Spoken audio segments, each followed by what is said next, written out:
Gelmağın ümmetke rahmet ya Resul, senden kurban bolsun ümmet ya Resul.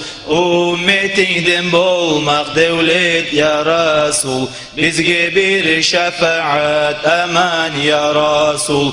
Ümmetinden bolmak devlet ya Resul, bizge bir şefaat aman ya Resul. Senin ürün artık günden aydanna, sen ne kişi bulmacak aydanna, sen bulmasan kalır edik maydanna, bizge bir şefaat aman ya Resul. Sen bulmasan kalır edik maydanna, bizge bir şefaat aman ya Resul. Kim tanıyacak idi Allah'ını sensiz, kim tutacak idi Kur'an'ı sensiz, kim tabacak idi cennetini sensiz, bizge bir şefaat aman ya Resul.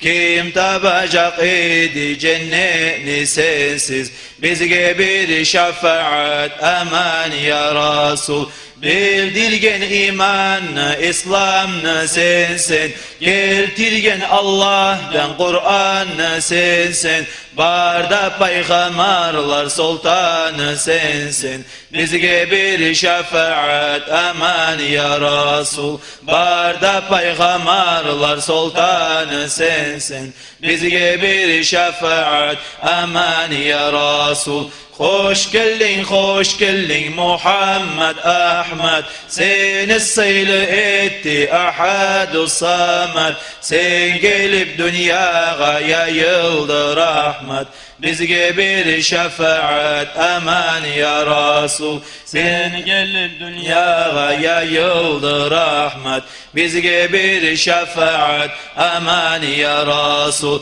Sen için yaraldı bar mahluk alam, sıylılığın yazma bulur mu kalam. Sağa bulsun Allah'tan 100.000 salam, bizge bir şefaat aman ya Resul. Sağa bulsun Allah'tan 100.000 salam, bizge bir şefaat aman ya Resul. Ya Resul Allah'ın salamı sağa, ya Habib Allah'ın salamı sağa, ümmeni tabibi köp salam sağa, bizge bir şefaat aman ya Resul.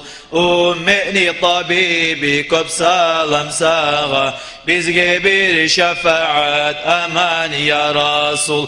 Ya Resul şefaat ile biz senin, et şefaat rahmunu kesme bizden, sakla bizim iblisni makrüsünden, bizge bir şefaat aman ya Resul. Sakla bizim iblisni makrüsünden, bizge bir şefaat aman ya Resul. Sakla bizim iblisni makrüsünden, bizge bir şefaat aman ya Resul. Allahümme salli ve sellim ve barik aleyh.